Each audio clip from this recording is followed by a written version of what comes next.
Hello বন্ধুরা, কি অবস্থা সবার? আজ আমরা কথা বলবো নানি অভিনীত দুর্দান্ত ব্রুটাল অ্যাকশন সিনেমা নিয়ে, হিট দ্য থার্ড কেস। কথা দিচ্ছি দর্শক, এমন brutal action suspense thriller cinema আগে কখনো দেখেননি। চলুন তাহলে কথা না বাড়িয়ে শুরু করা যাক। মুভির শুরুতেই দেখানো হয় একজন পুলিশ অফিসারকে, এসিপি ধান্যাকে, যাকে পোস্ট ব্রেভারিয়ার দেওয়া হচ্ছে কেন্দ্রীয় সরকারের পক্ষ থেকে। ঠিক একই সময়ে একজন সাংবাদিক এই রিপোর্ট করার সময় বলে, যে ডিপার্টমেন্টে এসিপি ধান্যার মতো একজন ব্রেভ পুলিশ অফিসার থাকে, সেই ডিপার্টমেন্টে কীভাবে অর্জুন সরকার নামে একজন পুলিশ অফিসার থাকতে পারে। আর এই অর্জুন সরকারের চরিত্রেই আমরা আমাদের নানিকে দেখতে পাই।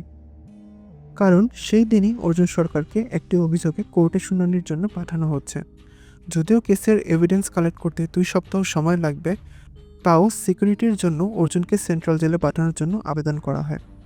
এদিকে সেন্ট্রাল জেলের বেশিরভাগ কয়েদি ছিল অর্জুন সরকারের জন্য। এরই খুব ধরে এক কয়েদি যখন অর্জুনকে অ্যাটাক করতে যায়, তখনই আরেকজন প্রভাবশালী কয়েদি এসে এই অ্যাটাক থামিয়ে দেয় আর অর্জুনকে তার সাথে নিয়ে যায়। তার সেলে সে অর্জুনকে একটা ছুরি দেয় আর সিগারেট অফার করে। সে অর্জুনকে জিজ্ঞাসা করে কেন সে এই জেলে, কী অপরাধ করেছিল সে। অর্জুন তখন তার কাহিনী বলা শুরু করে। এরপর আমরা দেখতে পাই কিছুদিন আগের ঘটনা। সেখানে অর্জুন একটা নির্জন জঙ্গলে একটি পুলিশ জিপ নিয়ে এসে পড়ে। সে একটা মাংসের প্যাকেট বের করে একটি শকুনকে খেতে দেয়। একটু পরেই সে পুলিশ জিপ থেকে একটি হাত পা বাঁধা লোককে বের করে আনে। এরপর অর্জুন লোকটিকে নদীর খরস্রোতের একটি গাছের ডালে উল্টো করে আটকিয়ে লোকটির গলা কেটে তাকে খুন করে। আর গলার সেই জ্যাগুলার ভেইন থেকে যখন ব্লাড পড়তে শুরু করে, সেই সব সিনই রেকর্ড হতে থাকে অর্জুনের সেট করা একটি ট্যাবলেটে। এরপরই আমরা পুলিশ স্টেশনের ডিজিপি নাগেশ্বর রাওকে দেখতে পাই। সেখানে অর্জুনকে পোস্টিং করানো হবে, কারণ অর্জুন সেই স্টেশনের নতুন এসপি। অন্ধ্রপ্রদেশের এই পুলিশ স্টেশনে ডিজিপি অর্জুনকে সমস্ত পুলিশের অফিসারের সাথে পরিচয় করিয়ে দেয়। অর্জুন নিজের কেবিনে আসতেই সে তার ল্যাপটপ খুলে হার্ট ডিজিজ নিয়ে সার্চিং শুরু করে, কারণ তার শরীরে ইতিমধ্যে কিছু ব্যথা দেখা শুরু করেছে। এর মাঝেই পুলিশ স্টেশনের আর 2 পুলিশ সদস্য, এসিপি বর্ষা এবং এসআই সাব ইন্সপেক্টর দিবাকর প্রবেশ করে। তাদের কথা বলার সময় দিবাকর পা ঠকঠক করার কারণে অর্জুন চিৎকার করে ওঠে। আর এখানে আমরা অর্জুনের সাইকো স্বভাবের পরিচয় দেখতে পাই। এর মধ্যেই কনস্টেবল উপস্থিত হয় আর বলা হয় একটি মার্ডার হয়েছে। অর্জুন নিজের করা মার্ডারই ইনভেস্টিগেশন করতে।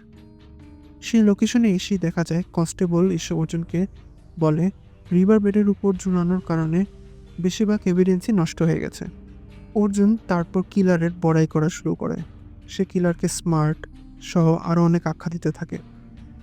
এরই মাঝে যখন কোনো এভিডেন্স পাওয়া যাচ্ছে না বলে পুলিশ বলতে থাকে, তারপর অর্জুন জোর করে সে বলে যে যেই এভিডেন্স পাওয়া যাক না কেন, যেমন সিগারেট পার্ট হোক বা আর কোনো টায়ারের স্ক্র্যাচ মার্ক হোক, সবই যেন ফরেন্সিকে পাঠাতে।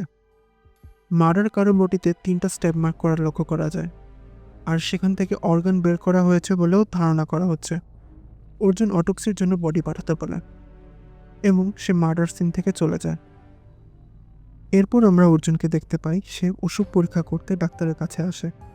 ডাক্তারের সঙ্গে কথা প্রসঙ্গে অর্জুন তার ওয়াইফকে নিয়ে মেডিসিনের খেয়াল রাখতে বলা হয়, কিন্তু অর্জুন এতে ডাক্তারের উপর খুবই রেগে যায় এবং বলে তার কোনো ওয়াইফ নেই। এরই সুবাদে তার বাবাও তাকে বিয়ের জন্য প্রেশার দিতে থাকে। এই জন্যই হোক বা মন থেকেই হোক, সে ডেটিং অ্যাপে মেয়ে খুঁজতে শুরু করে। এমনকি পুলিশের খুন নিয়ে যখন রিপোর্ট শো করা হচ্ছে বা প্রেজেন্টেশন দেওয়া হচ্ছে, তখনও সে ডেটিং অ্যাপে ব্যস্ত মেয়ে খুঁজতে। অটোপসি রিপোর্টে বলা হচ্ছে যে যেই 3টি অর্গান বডি থেকে রিমুভ করা হয়েছে, সেই রিপোর্টগুলি শো করা এবং আরও অন্যান্য ডিটেল। কিন্তু এই অটোপসি প্রেজেন্টেশন থেকে কোনো খুনির লিড পাওয়া যায় না। কিন্তু অর্জুন ডিজিপিকে বোঝায় তার অ্যাপ্রোচ রেডি এবং সে শীঘ্রই কাজ শুরু করবে এই মার্ডার কেসের উপর। এদিকে অর্জুন তার বাবার সাথে প্রায় ঝগড়া হয় কেন সে বিয়ে করছে না। অর্জুন নানা মেয়ের সাথে ডেট ফিক্স করে, কিন্তু তার স্বভাবের জন্য কথাবার্তার মাঝখানে মেয়েরা চলে যায়। এরই মাঝে পুলিশ স্টেশনে একটি সুন্দর মেয়ের আগমন ঘটে এবং সেই মেয়ের নাম ছিল মৃদুলা। সেই মেয়েটি এসেই অর্জুনকে বলা শুরু করে, তোমার সাথে আমার ম্যাট্রিমোনিয়াল সাইটে কথা হয়েছিল, তুমি কি আমাকে চিনতে পেরেছ? অর্জুন এর ম্যাট্রিমোনিয়াল সাইটে কোনো অ্যাকাউন্টই ছিল না। সে কোন ম্যাট্রিমোনিয়াল সাইটে ওর অ্যাকাউন্টই খুলেনি। যে ম্যাট্রিমোনিয়াল সাইটের চ্যাটের কথা মেয়েটি বলছিল সেটি ছিল অর্জুনের বাবার ক্রিয়েট করা। অর্জুন এটি নিয়ে বাবাকে ফোন করে এবং সেটি নিয়ে শিওর হয়। অর্জুন এখানে তার অনেস্টির পরিচয় দেয়। সে মৃদুলাকে সত্যি কথা বলে দেয় যে সেই ম্যাট্রিমোনিয়াল সাইটের চ্যাটিং তার বাবা করেছিল, সে নয়। এতে মৃদুলাকে অনুৎসাহিত হতে দেখা যায় না। সে বরং অর্জুনকে বলে, চলো না আমরা ট্রাই করে দেখি কোনো ঘটে কিনা। এরই মাঝে মৃদুলার সাথে সেই রেস্টুরেন্টে বসেই অর্জুন আর মৃদুলা কথাবার্তা বলা শুরু করে।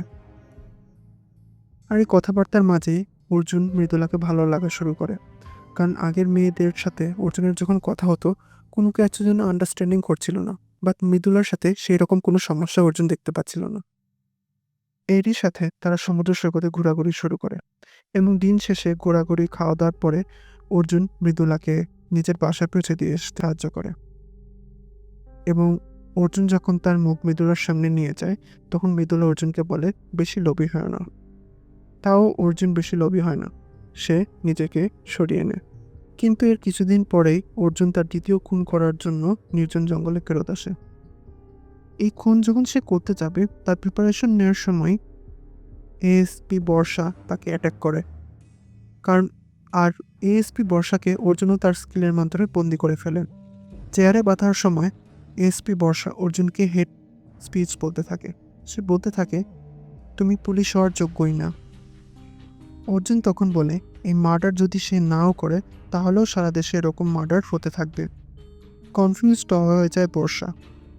এই অবস্থায় বর্ষাকে তখন অর্জুন তার পাস্ট কেসের কথা বলা শুরু করে। কিছু মাস আগে অর্জুনের পোস্টিং ছিল ভারত নিয়ন্ত্রিত জম্মু কাশ্মীরে। সেখানেও এরকম সিমিলার ধরনের খুন হচ্ছিল। মানুষকে গলা কেটে উল্টো করিয়ে ঝুরিয়ে রাখা হতো এবং বডির থেকে অর্গান মিসিং থাকতো। কিন্তু অর্জুনের তত্ত্বাবধানে টাওয়ারমার্গ থেকে পুলিশ অফিসাররা আসল খুনির বাসায় পৌঁছে যায়। সেখান থেকে খুনি একজন পুলিশ অফিসারকে আহত করে পালাতে চাইলে অর্জুন তাকে ধাওয়া করে এবং এরই মাঝে সরাই খানের মারামারিতে খুনি ও তার সহযোগীদের ধরতে সমর্থ হয়। এদিকে আমরা নানির সাথে ওই সহযোগীদের কিছু অ্যাকশন সিন দেখতে পাচ্ছি। অনেক দুর্দান্ত মারামারি এবং স্কিলের সাহায্যে অর্জুন সহযোগী ও তার খুনিদেরকে আটক করতে পারে। কিন্তু পুলিশ স্টেশনে সেই কয়েদি এবং খুনিকে নিয়ে এসেই অর্জুন কোনো ইনফরমেশন বের করতে পারে না। আর এরই ফার্স্টেশনে অর্জুন খুনিকে টর্চার করা শুরু করে। এরই মাঝে ইনভেস্টিগেশনে বেরিয়ে আসে যে বিহারেও সিমিলার ধরনের খুন হচ্ছে। বিহারের মধ্যে যে খুনগুলো করেছে তাকেও ধরা হয়েছে এবং সেও পুলিশ হেফাজতে আছে। অর্জুন তখন আরও ইনফরমেশন কালেক্ট করতে বলে তখন তার সহযোগীরা বলায় যে তারা কোনো ধরনের করেসপন্ডেন্স করছে না। অর্জুন তার টিম নিয়ে তাই বিহার উপস্থিত হয় এবং বিহারে একই ধরনের খুন করা খুনিকে ইনভেস্টিগেশন শুরু করে। জেলের মধ্যে ঢুকেই অর্জুন কয়েদির গলা ধরে ফেলে এবং তাকে মারতে শুরু করে। কিন্তু তারপরও কয়েদির মুখ থেকে কোনো ধরনের ডিটেলস বের করা সম্ভব হয় না। তার খুনের মোটিভ কী, কেনই বা সেই খুন করেছে, এবারেই কেন এরকমভাবে এক এক জায়গায় স্টেটের খুন হচ্ছে, সে কিছুই বলে না। এরই মধ্যে পুলিশ স্টেশনে ইনফরমেশন আছে কিছু সন্ত্রাসী সংগঠন পুলিশ স্টেশনে আটক করতে পারে এবং এই কয়েদিকে ছেড়িয়ে নিয়ে যেতে পারে। তাই অর্জুন এবং তার টিম সিদ্ধান্ত নেয় কোনো ধরনের আদেশের তোয়াক্কা না করেই সে এই কয়েদিকে নিয়ে চলে যাবে জম্মু কাশ্মীরে। তাই পুলিশ স্টেশনের সবাই হাই সিকিউরিটিতে খুনিকে নিয়ে জম্মু কাশ্মীরের দিকে রওনা হয়। রেবেল গ্রুপের সাথে সংঘর্ষের সত্ত্বেও অর্জুন সরকারের বুদ্ধিমত্তায় তারা বিহারের খুনিকে নিয়ে জম্মু কাশ্মীরে আসতে সফল হয়। বিহারের খুনির বাসার থেকে কিছু জিনিসপত্র পাওয়া যায়, যা অর্জুন দেখতে পায় একটি ছুরিতে সিটিকে লেখা আছে। অর্জুন তখন প্ল্যান করে কীভাবে ইনফরমেশন বের করা যায়। তার মাথায় একটা বুদ্ধি আসে। সে বিহারের খুনি এবং জম্মু কাশ্মীরে সে যে খুনিকে ধরেছে তাদেরকে একসাথে বসিয়ে ইনভেস্টিগেশন শুরু করে। এর থেকেই একজন আরেকজনের মুখ থেকে সন্দেহ প্রকাশ শুরু হয় এবং একজন খুনির মুখ থেকে বেরিয়ে যায় যে সিটিকে আসলে একটা ডার্ক ওয়েবের ওয়েবসাইট। অর্জুনের ঘাটাঘাটিতে বের হয়ে যায় এই ওয়েবসাইটের ফুল অর্থ কী, ক্যাপচার, টর্চার এবং কিল। আর এই ওয়েবসাইটের মেম্বার হতে হলে শর্ত একটাই, 2টি খুন করে তার বর্ণিত নির্দেশ অনুসারে ভিডিও 2টি আপলোড করা লাগবে। এটিই ছিল সে ডার্ক ওয়েবের ওয়েবসাইটের মেম্বার হওয়ার একমাত্র শর্ত।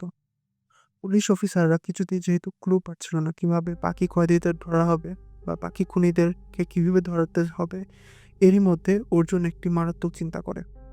সে চিন্তা করে কেননা এই কিলারদের মধ্যে নিজেই ঢুকে যাওয়া যায়। কারণ কিলারদের একটি রুল আছে, তারা বছরে একবার একটি রিমোট লোকেশনে মিট আপ করে। কিন্তু প্ল্যান আগানোর আগেই একজন খুনি নিজেকে আত্মহত্যা করে এবং এই আত্মহত্যার জন্য অর্জুনকে সেই প্রদেশ জম্মু কাশ্মীরের রেস্তপথ থেকে বদলি করে দেওয়া হয় এবং বদলি করে অন্ধ্রপ্রদেশের রেস্টে বানানো হয়। এই রহস্যের জট খুলতে অর্জুনের কাছে একটাই অপশন থাকে, নিজে সেই ওয়েবসাইটের মেম্বার হয়ে সাইকো কিলারদের মিট আপে অংশ নেওয়া, যেটা বছরে একবার হয়। এজন্যই অর্জুন পুলিশ হওয়ার সত্ত্বেও প্রথমে সে খুন করেছিল। এএসপি বর্ষা তাও মানুষকে মারা নিয়ে দ্বিমত পোষণ করলে অর্জুন বলে যাদেরকে আসলে সে মেরেছে তারা আসলে চাইল্ড রেপিস্ট কেসের আসামি। তারা এরকম হত্যারই যোগ্য, তাদের এই পৃথিবীতে বেঁচে থাকার কোনো কারণ নেই। এর ফলে এএসপি বর্ষাও অর্জুনের সাথে তার টিমে জয়েন করে। তারপর এএসপি বর্ষা সিটিকে এর ওয়েবসাইটের ভিডিও আইডেন্টিফাই করা শুরু করে এবং একটি ভিডিও নিয়ে সে অর্জুনের কাছে যায়। সেখানে খুনির লোকেশন বর্ষা বুঝতে পারে, তার পিছনে রাজমহলের অস্তিত্ব দেখে। সে অর্জুনকে বলে এই ধরনের রাজমহল জয়পুরেই আছে এবং এর থেকে বোঝা যায় খুনি জয়পুর স্টেটের মধ্যে আছে। আর খুনি যেহেতু একটি মাত্র ভিডিও আপলোড করেছে, তার মানে আরেকটি খুন সে শীঘ্রই করবে। অর্জুন তার টিম আর দেরি না করে সে খুনিকে ধরতে জয়পুর পৌঁছায়। একই সময় জয়পুরে সে মৃদুলাকে কল করে। মৃদুলাও জয়পুরে এসে অর্জুনের সাথে সময় কাটানো শুরু করে। এরই মাঝে পুলিশ ইনফরমেশন আসে যে একটি পেট্রোল পাম্পে যে খুনি কাজ করে সেখানে যাওয়া দরকার। অর্জুন আর দেরি না করে সেখানে চলে যায়। পেট্রোল পাম্পে অন্যান্য সদস্যদের জিজ্ঞাসাবাদের সময় সে আসল খুনিকে গাড়িতে দেখতে পায়। অর্জুন তখন তার পুলিশ জিপ নিয়ে সেই খুনিকে ধাওয়া শুরু করে। শেষ পর্যন্ত অর্জুন সেই খুনিকে ধরতে সমর্থ হয়, কিন্তু সে ছুরির আঘাতে উল্টা আহত হয়। সে পাল্টা ধাওয়া করতে গিয়ে খুনিকে মেরে ফেলে। একই সময় আমরা দেখতে পাই সিটিকে ওয়েবসাইটের অ্যাডমিন অর্জুনের ভিডিও দুটির ধরন দেখে তাকে মেম্বার হিসেবে অ্যাকসেপ্ট করে এবং অর্জুন অফিসিয়ালি একজন সাইকো কিলারদের দুনিয়ায় প্রবেশ করে। এরপর অর্জুনের কাছে মিট আপের লোকেশন আসে, কোথায় এই বছর তারা মিট আপ করতে চাচ্ছে। অর্জুন আর দেরি না করে তার সুপারিয়র ডিজিপিকে বলে তাকে পারমিশন দিতে রেডের জন্য এবং এই কিলারদের ধরতে। সে এই সাইকো কিলারদের বিরুদ্ধে অপারেশনে যেতে চায়। এমন সময় ডিজিপি নিজের থেকে এক পুলিশ অফিসার অর্জুনের সাথে যুক্ত করে, যে ছিল আর কেউ না, আমাদের শুরুতে দেখা মৃদুলা। সে আন্ডার কভার এজেন্ট হিসেবে অর্জুনের সাথে যুক্ত হয়। অর্জুন মিশনে যাওয়ার সময় অনেকটা ভেঙে পড়ে, কারণ সে মনে করে মৃদুলার সাথে তার যে প্রেম তা সবটাই ছিল মিথ্যা এবং মৃদুলা তাকে ঠকিয়েছে। কিন্তু ট্রেন জার্নির সময় মৃদুলা সেই সম্ভাবনা উড়িয়ে দেয়। সে অর্জুনকে বলে ম্যাট্রিমোনিয়াল সাইটের অনেক আগে থেকেই সে অর্জুনকে পছন্দ করত, যখন অনেক বছর আগে সে তার বোনের হ্যারাসমেন্টের বদলা নিয়েছিল। পুলিশ একাডেমিতে মৃদুলা অর্জুনের প্রেমে পড়ে। মৃদুলার কথায় অর্জুনের আশ্বস্ত হয় এবং তাদের মধ্যে আমরা কিছু অন্তরঙ্গ মুহূর্ত দেখতে পাই। অর্জুন ট্রেন থেকে নামার পরেই তার সিটিকে নির্দেশনা অনুযায়ী ফোন আর ওয়ালেট ফেলে দেয়। তার হিট টিমের সদস্যরা অর্জুনকে ফলো করে শুরু করে, যাতে অর্জুনের মাধ্যমে তারা হাইড আউট বের করতে পারে। কিন্তু অর্জুনকে গাড়ি নিয়ে যাওয়ার সময় তারা অর্জুনকে নিয়ে যাওয়া গাড়ি ট্র্যাক করতে ব্যর্থ হয় এবং পরপর 3টা গাড়ির মাধ্যমে তারা ডিফারেন্ট হাইড আউটের লোকেশন বের করে, কিন্তু সেটার কোনোটিতেই অর্জুন ছিল না। বরং অন্যান্য পুলিশ অফিসাররা সিটিকে মেম্বারদের হাইড আউটের ফাঁদে পা দেয়, কারণ নতুন মেম্বারদের জন্য এটাই রুল ছিল। নতুন মেম্বারদের পিক আপ করার সময় এক্সট্রা গাড়ি পাঠানো হতো যাতে কেউ তাদের ফলো না করে। এদিকে অর্জুন আসল মিট আপের জায়গায় পৌঁছায় এবং সিটিকে লিডার আলফা তাকে নিজস্ব রুমের পৌঁছায় দেয়।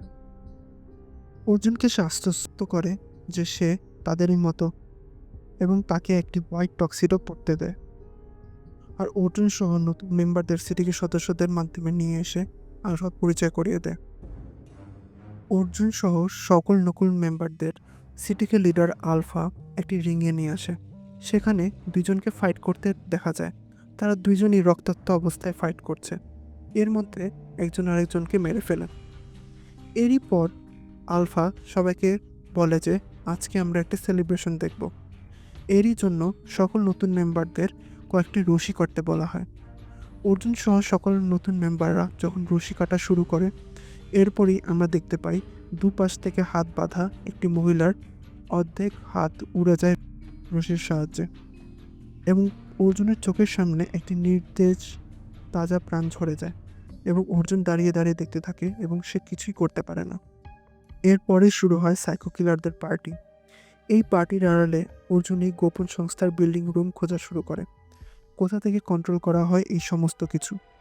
সে আন্ডারগ্রাউন্ডে পৌঁছে যায় এবং অনেক বন্দীকে দেখতে পায়, এবং সবাই খাঁচার ভেতর বন্দী। প্রত্যেক খাঁচার উপর একটি নাম্বার লেখা থাকে। অর্জুন যে ভবন কন্ট্রোল রুমের সন্ধান পায়, সেখানে লুকিয়ে আলফা নামের লিডারের কাজ দেখতে থাকে। সে দেখতে থাকে কীভাবে আলফা ওয়েবসাইটের মাধ্যমে ভিডিওগুলো ট্র্যাক করে। আলফা সেই রুম থেকে চলে যাওয়ার পরপরই অর্জুন সাথে সাথে কম্পিউটার স্ক্রিনের কাছে চলে যায়।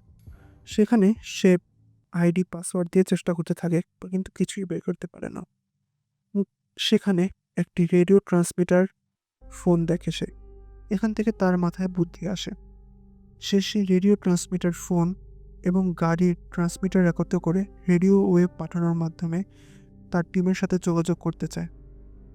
এদিকে যে ফেক লোকেশনে পুলিশ অফিসাররা পৌঁছেছিল, তারা সেখানে অ্যাটাক করা শুরু করে। কিন্তু সেই জায়গা ছিল সিটিকে ক্রিমিনালদের খুব পরিচিত। পুলিশ সদস্যরা কীভাবে পেরে উঠছিল না, অনেক ক্ষয়ক্ষতি হয় তাদের। অফিসার মৃদুলা এবং এএসপি বর্ষা এই অ্যাটাক সার্ভাইভ করতে পারলেও এসআই দিবাকরকে সেই সিটিকে মেম্বাররা ধরে নিয়ে যায়। আর এই ব্যাপক ক্ষতি দেখে ডিজিপি, এসিপি মৃদুলা এবং বর্ষাকে অপারেশন স্থগিত করতে বলে। কিন্তু এএসপি মর্ষা এবং মৃদুলার মন কিছুতেই সায় দিচ্ছিল না। তারা দুজন বেরিয়ে পড়ে তাদের ছোট টিম নিয়ে অর্জুনের হাইড আউট খুঁজতে। আর এদিকে সেকেন্ড অ্যাক্টে আমরা দেখতে পাই সিটিকি মেম্বাররা একটি নির্দোষ মানুষকে রিমোট কন্ট্রোলের মাধ্যমে অর্ধেক করে ফেলতে চাচ্ছে। রিমোটের মাধ্যমে একটি চাপাতি কন্ট্রোল করা হচ্ছে। আর এখানে অর্জুন সাধারণ মানুষকে টর্চার থেকে বাঁচাতে একটি বিল্ডিংয়ে ব্লাস্ট করিয়ে দেয়। কিন্তু এতে সিটিকের লিডার আলফায়ের মনে সন্দেহ হয়। সে নতুন মেম্বারদের এই কাজের জন্য সন্দেহ করে। সে তাদেরকে একটি বিল্ডিংয়ে নিয়ে যায় এবং বক্সিং রিংয়ে নিয়ে এসে ঘোষণা করে তাদের নিজেদের মধ্যে লড়াই করতে, কারণ সে বুঝতে পেরেছে তাদের মধ্যেই একজন কেউ পুলিশ আছে। আর এর মধ্যেই শুরু হয় ভয়ঙ্কর যুদ্ধ। অস্ত্র নিয়ে সকলের সাথে অর্জুন লড়াই করতে থাকে। অনেক কষ্টের পর অর্জুন জিতে যায়, কিন্তু তার শরীর অনেক ক্ষতবিক্ষত হয়েছে। কিন্তু তাতেও আলফার সন্দেহ দূর হয় না। সে রিংয়ে এসআই দিবাকরকে নিয়ে আসে, যাকে কিছুক্ষণ আগে সিটিকে মেম্বাররা ধরেছিল। পুলিশের সাথে সংঘর্ষে এসআই দিবাকরও প্রায় আধমরা অবস্থায় ছিল। অর্জুন পুলিশ অফিসার নয় তা প্রমাণ করতে এসআই দিবাকরকে সবার সামনে টর্চার করতে বলে। দিবাকরের দুই হাতের শোল্ডার ডিসলোকেট করে দেয় অর্জুন। আর্তচিৎকার করতে থাকে দিবাকর। এরকম আর্তচিৎকার দেখে সিটিকে লিডারের আলফার মনে কিছুটা সন্দেহ দূর হয় এবং অর্জুন বলে এর থেকে আরও কিছু ইনফরমেশন বের করা যাবে, তাই আমাকে সময় দাও, ওর সাথে আমি কিছু একা কথা বলি। সিটিকে লিডার আলফা এর জন্য রাজি হয় এবং তাকে অন্যান্য কয়েদিদের সাথে আন্ডারগ্রাউন্ডে পাঠিয়ে দেয়, যাতে অর্জুন দিবাকরকে আরও অনেক কিছু জিজ্ঞেস করতে পারে। সেই আন্ডারগ্রাউন্ডে গিয়েই অর্জুন দিবাকরের ডিসলোকেট শোল্ডার ঠিক করে দেয় এবং অর্জুন দিবাকরকে ইনস্ট্রাকশন দেওয়া শুরু করে এই ভবনে যারা যারা বন্দী অবস্থায় আছে এই সিটিকে মেম্বারদের, তাদেরকে নিয়ে সে কীভাবে সক্ষমভাবে পালাতে। অর্জুন তার প্ল্যান বলতে থাকে। প্রথমেই আছে সেই করিডোর। সেই চিপা করিডোরগুলোর মাঝে থেকে যদি পার করা যায়, তারপরে রিং আর লবি পার হলেই বাকি সে বাইরের দরজা, যার মাধ্যমে দিবাকর এবং বাকি বন্দীরা বের হতে পারবে। এদিকে উপরে উঠে আসার পর সিটিকে লিডার আলফা অর্জুনকে পুলিশ অফিসার সম্পর্কে জিজ্ঞেস করে যে এরা কারা। অর্জুন তখন বলতে শুরু করে, এরা সবাই হিট বিভাগ, কোনো চিন্তার কারণ নেই, রিল্যাক্স করো তুমি। নিশ্চিন্ত হয়ে যায় আলফা। এদিকে মৃদুলা ও বর্ষা অর্জুনের খোঁজে বেরিয়ে পড়ে জঙ্গলে জঙ্গলে। তখন তারা ওয়াকি টকির সিগন্যাল ধরতে পায়। বোঝা যায় যে শকুনকে অর্জুন খাবার দিয়েছিল, পুষ বানিয়েছিল, সেই শকুনের মাধ্যমে একটি ট্রান্সমিটার ফিট করে অর্জুনের সিগন্যাল পাঠাচ্ছে, কারণ অর্জুন ছিল রেডিও ওয়েভের বিশেষজ্ঞ। সে সেই সিটিকি লিডারের পার্টির সময় সেখান থেকে সে শকুনের গায়ে একটি ট্রান্সমিটার যুক্ত করে দিয়েছিল, যার মাধ্যমে মৃদুলা ও বর্ষা বুঝতে পারে যে অর্জুন আশেপাশে আছে। তারা পুলিশ স্টেশন থেকে সাহায্যের জন্য আসতে বলে। এখানে সেই রাতের ফাইনাল সেলিব্রেশনের জন্য আলফা একটি খাঁচার থেকে বাচ্চাকে বের করে আনে। তাদের মধ্যে একজনকে বলে সেই বাচ্চাকে অস্ত্র দিয়ে খুন করতে, এবং আস্তে আস্তে একজন এগিয়ে আসে এবং একটি অস্ত্র নেয়। আর সবাইকে অবাক করে দেওয়ার মধ্যে অর্জুন হঠাৎ করে স্টেজে উঠে যায় এবং যে বাচ্চাটাকে হত্যা করতে চেয়েছিল তারই মাথা অর্ধেক করে ফেলে। অর্জুন আর দেরি না করে সাথে সাথেই দিবাকর সহ অন্য কয়েদিদের বলে যে বাচ্চা সহ যেন এই বিল্ডিং থেকে তারা বেরিয়ে যেতে। শুরু হয় অর্জুন ও সাইকো কিলারদের মধ্যে অসাময়িক যুদ্ধ।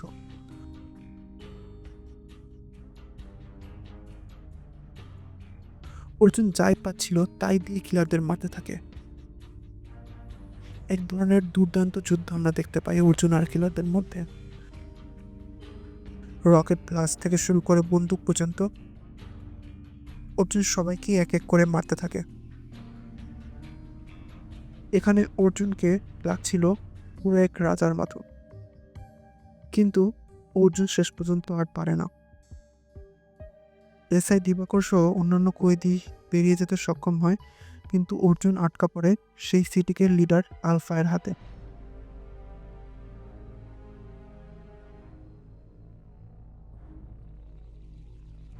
কিন্তু যখনই তারা অর্জুনকে মারতে নেয় তখনই আগমন ঘটে এসপি কৃষ্ণদেবের,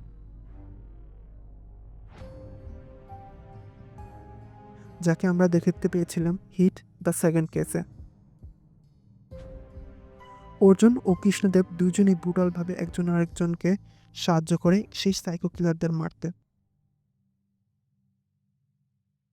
এই সময় মৃদুলা ও বর্ষাও তার টিম নিয়ে এসে পড়ে। এর মধ্যে ফাইটে জয়েন করে হিট দ্য ফার্স্ট কেসের এসপি অভিলাষও। আসলে কৃষ্ণদেবের টিম ও অভিলাষের টিমই ছিল মৃদুলা ও বর্ষার জন্য পাঠানো ব্যাকআপ টিম। এই মারামারির মাঝখানে আলফা পালাতে চায়। সে মৃদুলাকে শিল্ড হিসেবে নিয়ে পালানোর চেষ্টা করে, কিন্তু অর্জুন মৃদুলাকে সিগন্যাল দেওয়া মাত্রই মৃদুলা নিচু হয়ে যায় আর অর্জুন আলফাকে শ্যুট করে দেয়। তখনই সব পুলিশ অফিসাররা চারপাশে ঘেরাও করে ফেলে। আলফা তখন বলে, আমি তোমাকে কোনো স্যাটিসফ্যাকশন পেতে দেব না, কারণ মৃত্যুর সময় যদি কোনো স্যাটিসফ্যাকশন না পাওয়া যায় তা কিলারের জন্য খুবই হানিকারক। তখন অর্জুন বলে যে আমি জয়পুরে যাকে মেরেছিলাম সেই তোমার ভাই ছিল, তাই না? কারণ আমি মানিব্যাগে তোমাদের দুজনের ছবি দেখেছিলাম। সেই লিডার সিটিকে লিডারের চোখে মুখে তখন সে বিষাদের সুর দেখা যায়। আর এই সময় অর্জুন তার গান দিয়ে সেই সিটিকে লিডার আলফাকে হেডশট করে দেয়। এরপরে কাহিনী চলে যায় কিছুদিন পরে। মৃদুলা বলে, খুনিরা তাহলে খুন করার পর সেখান থেকে অর্গান সংগ্রহ করতে কেন? সেগুলো আর কি হলো? জবাবে অর্জুন বলতে থাকে, হাইপোথ্যালামাস, পিটুইটারি এবং অ্যাড্রিনালিন গ্ল্যান্ড থেকে টর্চারের সময় বিশেষ এক ধরনের ড্রাগ বানানো যায়।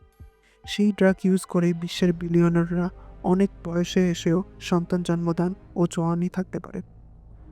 এই সবই করা হতো সুইডিশ ফার্মার নাম ধরে, যার মূল কর্ণধার ছিল স্যামুয়েল জোসেফ, একজন ইন্ডিয়ান। সে এখন জেলে ছিল এবং বেশ দিনেই আরাম কাটাচ্ছিল, কারণ সে জেলে বসেই তার সমস্ত অপারেশন কার্যকলাপ করতে পারছিল।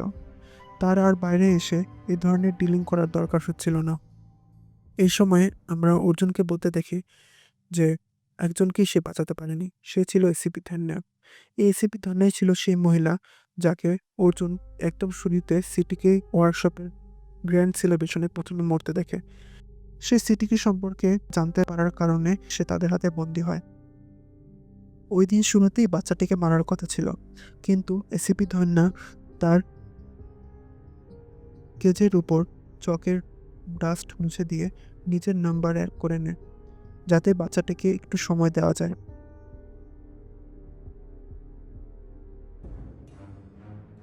এই ছিল এসিপি ধন্যার কাহিনী। আর এই জন্যই হিট সদস্যরা সিদ্ধান্ত নেয় যে তারা এসিপি ধন্যাকেই এই কেসের সমস্ত ক্রেডিট দিবে। সবাইকে বলা হবে যে এসিপি ধন্যাই ছিল যে সবাইকে মুক্ত করেছে এবং এই কেসের মাধ্যমে সে শহীদ হয়েছে। এরপরে মৃদুলা জিজ্ঞেস করে, তাহলে স্যামুয়েল জোসেফের কী হবে, যে জেলে আছে? সে তো আরামেই দিন কাটাবে। তাই অর্জুন ও কৃষ্ণদা প্ল্যান করে কিভাবে জেলে থাকা স্যামুয়েল জোসেফকে মারা যায়। এই কারণেই অর্জুন ফেক কেসে জেলে কিছুদিনের জন্য যায়, আর এসপি কৃষ্ণদেবী থাকে, যে এই কেসের ইনভেস্টিগেশন অফিসার। আর সুযোগ পেতেই অর্জুন স্যামুয়েলের গলা কেটে ফেলে, যাকে আমরা মুভির শুরুতেই দেখেছিলাম, এবং ল্যাক অফ এভিডেন্সের কারণে অর্জুনও ছাড়া হয়ে যাবে।